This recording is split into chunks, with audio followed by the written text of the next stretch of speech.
What is up, wrestling fans? Welcome to another Pay-Per-Viewpoint edition of the Smark Moment Smack Talk podcast. NXT's Great American Bash just ended a moment ago, so I'm going to be breaking down what happened on there, recapping all the matches, all the results and everything, and of course reviewing my thoughts on the pay-per-view that we just watched. I'm your host, as always, Tony Mango, flying solo on this edition. Rob's got some internet issues going on, Callum is asleep, and I'm not the biggest fan of NXT to begin with anyway, so... Of course, I am going to run this down with the help of anybody that ends up popping up on the live chat. I'm kind of starting a little bit quicker right now instead of just giving a few minutes worth of the please stand by or whatever. So hopefully some people start popping in here. If that's the case, chat it up. If you end up listening to this after the fact, leave your thoughts in the comments below. Make sure you do all the other good stuff you normally do with every other YouTube channel, that if you are on that section at least, hit the like button, make sure you are subscribed, ring that little notification bell, click on that join button if you want to get access to the Darkcast and the other tiers that you would normally get on Patreon. Of course, go over to Patreon if you prefer that even more. There's also a little thanks button. It's a little tip jar kind of means to keep the lights on here. And if you want to pick up some merchandise, go to Redbubble or TeePublic. All right, I see that we got Daniel in the chat going on right here. Amazing main event. Pretty sure Dragunov has Death Wish. He headbutted the NXT title when taking out Trick. I didn't even notice that, actually. That went a little bit under my radar. But, yeah, good main event that we got going on. Some other good matches here. Some matches that were just sort of meh. Overall, if I had to sum up my general, super quick take of this, it was a fine night of pro wrestling action that I don't feel like if you missed it, you really need to check out a good portion of it. I think that they made the right call with most of the matches. I liked the ending to a good portion of them. And, overall, I'm thumbs up on this, but it's not going to be my pay-per-view of the year by any means. I have none of these matches are going to be on my match of the year list or anything. Likewise, nothing really all that bad either. This was just a run-of-the-mill solid enough pay-per-view. Let's go ahead and start breaking it down here with the kickoff, which, of course, half of it was just pre-show panel analysis, so nothing really to talk about there. The 8-person mixed tag team match, though, had the other half of the kickoff. So we had the Metaphor going up against Nathan Frazer, Dragon Lee, Valentina Feroz, and Yulisa León. Booker T immediately starting off the pay-per-view saying he doesn't know what the hell's going on, tossing out that Twitter is now X, and kind of playing around with, how Booker is on commentary. But the only really thing to talk about, I think, for this match, because, it was fine. It was what it was. I was actually surprised that the Metaphor lost. I thought that they were going to win this. So Dragon Lee gets the pin for his team over on Ora Mensa. And I got to assume that maybe the Metaphor is not in the best position right now. I said before that I missed the last 3 episodes of NXT, so I don't know if it was kind of building towards them losing, but to me, it's a little strange that the Heritage Cup champion didn't get the pin, doesn't have a feud going on that's specifically for that, where the championship will be on the line.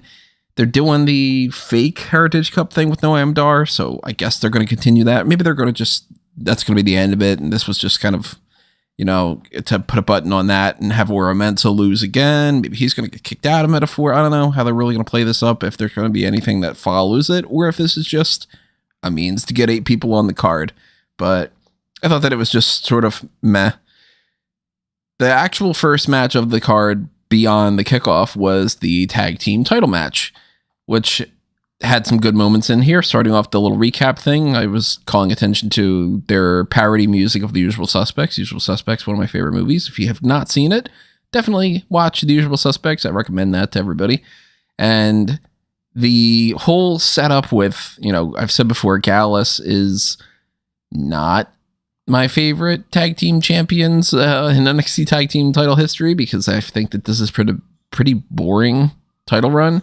So I've been rooting for them to lose those belts for quite a while, and I was disappointed that when this started, it seemed like the crowd wasn't really all that interested in it. And it started to heat up a little bit more. They were waking up a little bit once the action kind of started, and they started to do, a little Tony D chant for a moment here and there and all. But I don't have any other notes really up until when we got towards the end of the match, and that's when Joe Coffey tried to get involved. He tried to bring in a foreign object, which through a whole bunch of shenanigans. Tony D ends up getting that, hits Wolfgang with it.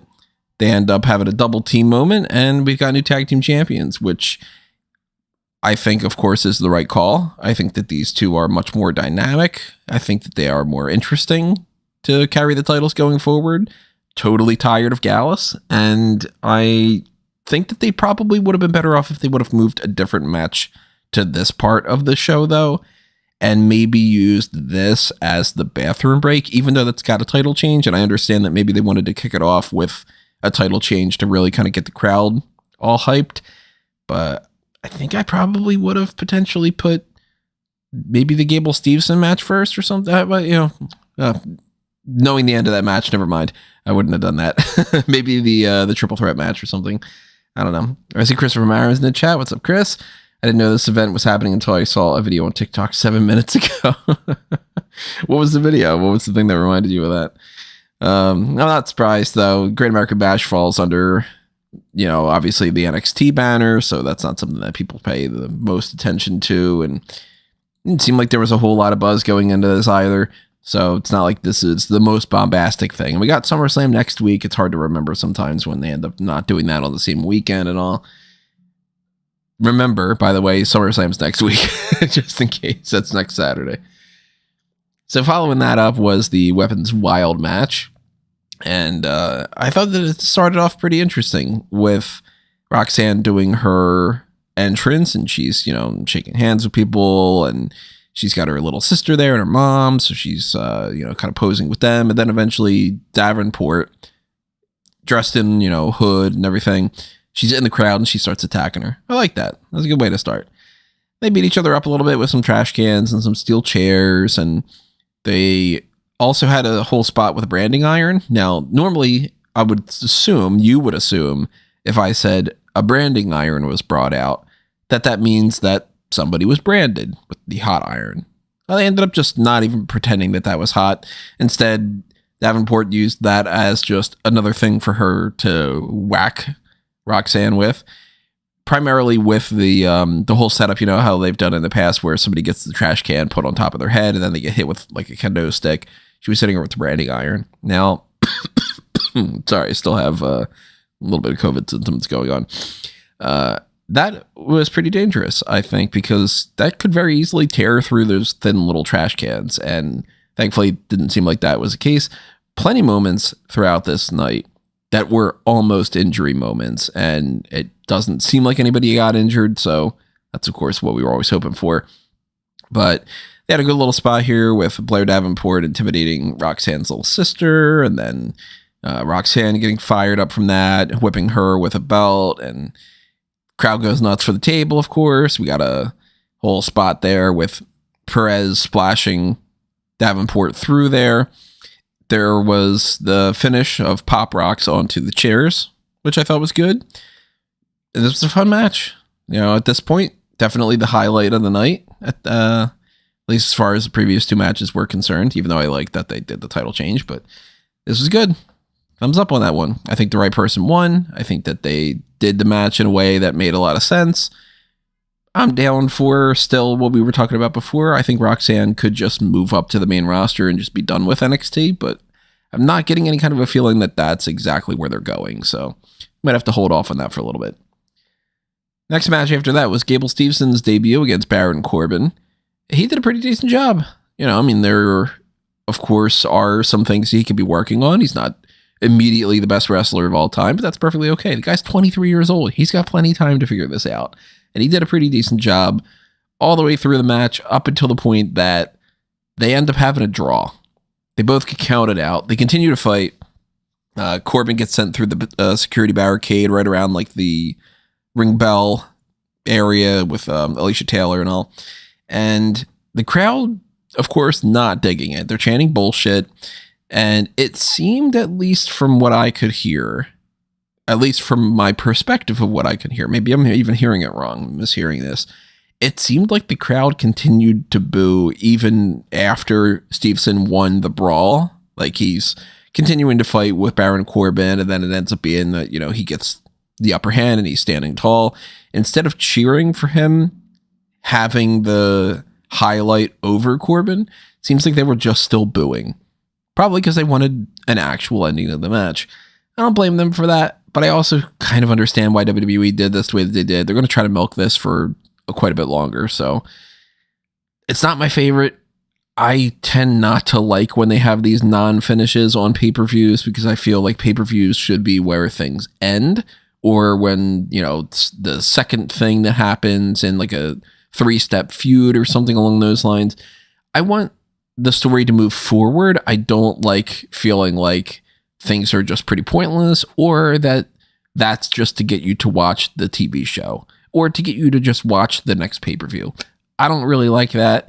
It can work sometimes. And admittedly, this isn't like, you know, every pay-per-view ends with a double count out or anything.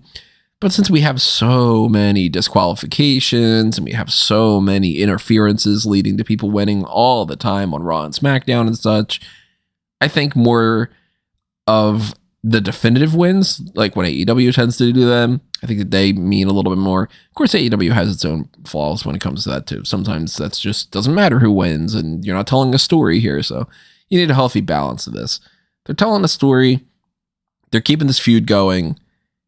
I don't hate it as much as everybody else does, but I don't love it either. Let's put it that way.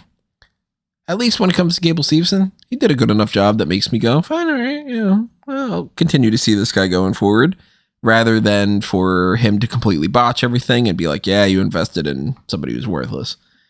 Daniel in the chat saying they turned on him. I think that that could very well be the case too. You know, I mean, we've seen plenty times in the past where somebody comes in as the white meat babyface that we're clearly going to push, and the crowd just immediately says, you're going to have to earn it, motherfucker. And I don't know if Gable Stevenson's done enough to quite earn that yet. Maybe we'll see a Kurt Angle type situation where he ends up succeeding really well as a heel, comes back around as a babyface. I don't know. I mean, it happened for quite a bit of people. Mark Henry in the same situation. People weren't really loving him. He turns heel, works his way back up. Maybe we'll figure it out. I don't know. Lyra Valkyria was then interviewed. She got attacked by JC Jane. That's setting up a match for the two of them on NXT on Tuesday night. Then we got the North American title match, triple threat. Dominik Mysterio heading in as champion, defending against Wesley and Mustafa Ali. Both of those two baby faces. Dominik, the heel that they're double teaming. Good moves here and there throughout. Very nice tornado DDT that Ali did to Lee. They had a double submission spot. Ali had a camel clutch on Dominik and a Boston Crab on Wesley. That was nice. Ali went for a 450, ended up crashing into the apron. I'm sure that felt really nice. I liked Rhea Ripley giving Wesley a riptide to the commentary table. I liked Wesley kicking out of a lot of things. You know, he was kicking out of that. He kicked out of getting hit with the Women's World Championship title belt. And eventually, it all boils down to Ali gets a 450 on Wesley. Ripley pulls Ali off. Dominik follows it up with a frog splash. And he pins Wesley to retain the title. Rock solid match. I think that they did a really good job. I think everybody held their part really well, including Rhea Ripley on the outside. And I like the ending to it. I like that Dominik still needed help and that he capitalized on what should have basically been a Mustafa Ali win, but in a way that he actually still did the move. You know, he didn't just take the pin from Rhea hitting her finisher. So I think it's probably the step in the right direction there. Keeping the belt on Dominik brings a little bit more attention to NXT. I don't know about the whole Mustafa Ali thing. I don't know if they just got cold feet about giving him the belt and they wanted to do the Dominik experiment instead, or if they're going to come back around to this. Maybe, maybe not. I don't know. Maybe for all we know, they're deciding that they do want to do the Dragon Lee thing for this and then come back around to Ali. Maybe they want to have Ali move over to the Heritage Cup side of things. That'd be kind of interesting. I wouldn't be opposed to that. But then we did get a little spot later on, Dragon Lee and Dominik Mysterio having some crosswords backstage. So all the more reason for me to think Dragon Lee is going to be that guy that beats Dominik Mysterio for sure. Frankie's in the chat too. What's up, Frankie? Stay tuned for his AEW Collision coverage coming soon to Smark Moment. Good show. NXT is slowly improving, but obviously not what it used to be, but they have talent. Yeah, it's not the black and gold days, that's for sure. But I don't know if we're ever going to get back to that, just because they are, of course, always going to be using people that are on the younger side, and the idea of bringing established names in. They experimented with that. It worked really, really well, and we got a lot of great talent from that. And then a whole bunch of them ended up going over to AEW. So I think that they're really banking on that next in line stuff that I personally don't think is going to work out super well. But you have to learn your lessons once in a while. You got to make mistakes.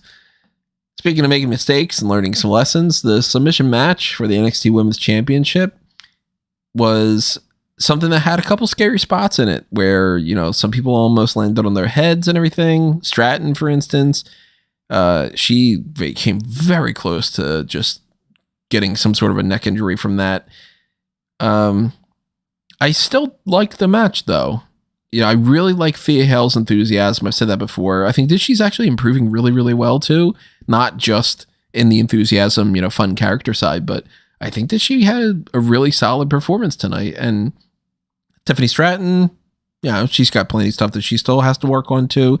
Look, it's the developmental brand. They're not going to be perfect. And I think that for two relatively rookie talents to have this type of spotlight on them, I think that they pretty much succeeded. Yeah, there's moments here and there with like the suicide dive that was just sort of a botch. She didn't really catch her and all. They're not perfect, but they did a good job. I like the ending, to be honest. I think that it was a good call to have Andre Chase throw in the towel, and it keeps Thea Hale looking like, man, she had a chance, even though she most likely just would have tapped out eventually because she was pretty stuck in that. In the chat, Daniel, what do you think of Corbin's new theme? I don't get the pirate ship. I was confused about the pirate ship. Yeah, I figured that maybe that was just something that I missed out on from those past 3 weeks. The theme's it's a decent theme. It's not as catchy as the Lone Wolf one, but how often these days do we really get something that has like an iconic start to it or something that's immediately stuck on your ear? I'm more of a fan of like Bret Hart's theme, of course, like Stone Cold's, the Glass Shatter, that kind of thing. This doesn't give me that vibe, and ends up just being sort of a generic theme, but it's not a bad song. I'm going to have to listen to it some more for sure. XOY, I like Solo Tony at times. Thank you for popping up in the chat. Thank you for the comment as well. Adam saying drop by to say hi and smash the like button. Got home late and still have to watch the event. Thanks for popping in, Adam. I appreciate the like as well. On top of that, definitely should come back and check it out after the fact. Let us know what you think about the pay-per-view. So yeah, our NXT Women's Champion continues to be Tiffany Stratton, and I don't think that's necessarily a bad decision, but I kind of reiterate what we were talking about before. I was saying, I wouldn't be opposed if they would have given the belt to Thea Hale, and during the match, there were a couple moments where I was thinking, they're not going to do it, but I really want them to just go with it. But Stratton had a lot of pink Barbie themed type stuff going on, and I think that at the very least, they're going to try to keep that on her during the big promotional sweep that Barbie is doing, which I haven't seen, by the way, yet. I'm way behind on so many different movies and TV shows at this point, missing out on those 2 weeks in Brazil. Pushed a little bit of those movies back behind, so haven't seen Mission Impossible yet, haven't seen Oppenheimer, Barbie. Got some like DC animated stuff that I need to check out, like Justice League War World, and we're going to probably have something like that coming up pretty soon. So if you're interested in any of that, by any means, go to fanboysanonymous.com. Check out all the things that are going to be happening there. I don't know when Rob and I are going to record like a fan tracks, but we're probably going to do that for Justice League War World. So if you're interested in those things, not only should you check that out, but you should also check out the Blueprint Project. A little plug to that. If you don't know what it is, ask. By now, I've been saying that a million times. You can click around, you can find the information. It's all on fanboysanonymous.com. And if you really want to know more information and you don't have the time to click on the videos, then I'll drop a comment and I'll clarify it a little bit more for different projects like the Batman at Nighttime story and Absolute Power Rangers, Mighty Morphin Epic and whatnot. Anyway, before I get too deep into talking about movie references and talking about how great The Usual Suspects is and everything, let's move on to how this ended up finishing tonight. We got the NXT Championship match. Ilja, can't even do that without getting into that the bad COVID cough. Ilja Dragunov against Carmelo Hayes with Trick Williams by his side. We didn't get the heel turn that I was anticipating. We still might get that on NXT on Tuesday. Maybe Dragunov's going to be like, hey, I would have had this match won if it wasn't for Trick Williams, and I bonked my head on the title, and it could be kind of his means to do that. They might want to continue this feud going forward. It did get a good response from the crowd. We had the Fight Forever chance. We had the This Is Awesome chance. This was a match that, for about half of it, I had written down, it's a good match, but overall, I don't have anything to say. And then it started to heat up even more. Now, I don't have too many specifics that I can break down. Obviously you're not clicking on this because you want to hear me say exactly what move by move what happened, but some of the little things that stood out to me were the coast to coast that went into the code breaker definitely didn't land the way that they were expecting that it would, but instead Dragunov did this like extra little flip that ended up looking even cooler, I think. So that was cool. Of course, right after that, he almost drops Hayes on his head with a powerbomb reversal, so that was pretty scary for a little bit. The near fall had the audience. They really were thinking that Dragunov was going to win that belt there, so nice near fall. They had the good little, Trick Williams trying to hype up Carmelo Hayes and getting involved. I mentioned that before. So maybe that factors into the future, and they continue to tell the story that, Hayes necessarily might not have won if it wasn't for that. But overall, it wasn't direct interference, so you've got that you can kind of hinge on for Hayes to be like, no, I still won the match. They'll probably do a rematch. I'm pretty sure that they're going to do a rematch from this. Hayes hits the leg drop from the top rope, gets the pinfall, he retains, and that's it. It just sort of ends. There's no big surprise. There's no Brian Pillman Jr. in the crowd. I'm surprised that they didn't do that. I was kind of hoping for that. No Braun Breaker attack. No announcement for anything going on for NXT No Mercy outside of just the fact that they said hey, that's happening. But we're not like Shawn Michaels comes out at the end of it and goes, you know what, we're going to have a match for No Mercy and it's going to be whatever. It's, nothing along those lines. It's just sort of, hey, they did the match. Hayes retained, and they're probably going to follow it up with another one. Daniel saying the same, feel like they have to do a rematch. Otherwise, who's next? Yeah, I missed out on those 3 episodes that I said, so there might be some little hints here and there that I'm not picking up on, that maybe they had a backstage segment where somebody was like, all right, Schism's going to go after the belt next or something, but at least from the little bits and pieces that I had seen, didn't seem like there was anybody that was being set up entirely for that, so they probably have to wait, because No Mercy comes around in September. They've got some time, and if they can milk this for a little bit longer, tomorrow is, or not tomorrow, 2 days from now. Yeah, Tuesday is the start of August. You get through August, you end up building towards the September pay-per-view. I think they're going to do one more match here with Dragunov on TV, and then they'll probably establish a new number 1 contender. And for that matter, I think Hayes will retain, and, we'll kind of move on from there. I do think that maybe he'll have that heel turn before that other match, though. Maybe Dragunov's going to turn heel on Tuesday, and then that'll have full-blown heel against Carmelo Hayes. Or maybe they just do the match and they just say, hey, look, these guys are good wrestlers. Go out there and have fun for, 20 minutes. It might be the case. So I do feel like they're in a stalling pattern with certain people. They're just waiting to bring Braun Breaker up after SummerSlam. I do think that they probably don't necessarily know exactly where they're going with certain titles, like the Heritage Cup, where they're just waiting and continuing this Noam Dar thing. But I'm hoping, fingers crossed, that they have some plans that they needed to get through Great American Bash, and maybe next week, and then maybe post SummerSlam, everybody's going to kind of fill in where they need to go. We'll figure that out, of course, when it happens. But in the meantime, that's pretty much it for the Great American Bash. Just a quick review. Obviously it would have been longer if we would have had some back and forth with Robin Callum or something, but sometimes you need to just get in and get out. And of course, I'm still not feeling all that great, so it's another thing. Maybe save some of my voice. But of course, if there are any new developments, we'll talk about that stuff on the hot tags when it comes to Friday. Retrace our thoughts on everything that's going on here. You know, get some other opinions from like Rob and Callum to be able to tell us what they think about these results. And then we will continue the pay-per-view-point content coming up next week with the SummerSlam predictions.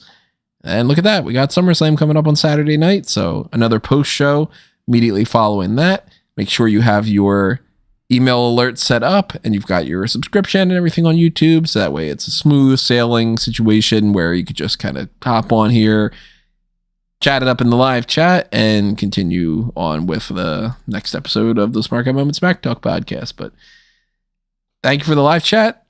Thank you for listening after the fact. If you're listening to us on Amazon Music or Spotify or not Stitcher anymore, because that's going away.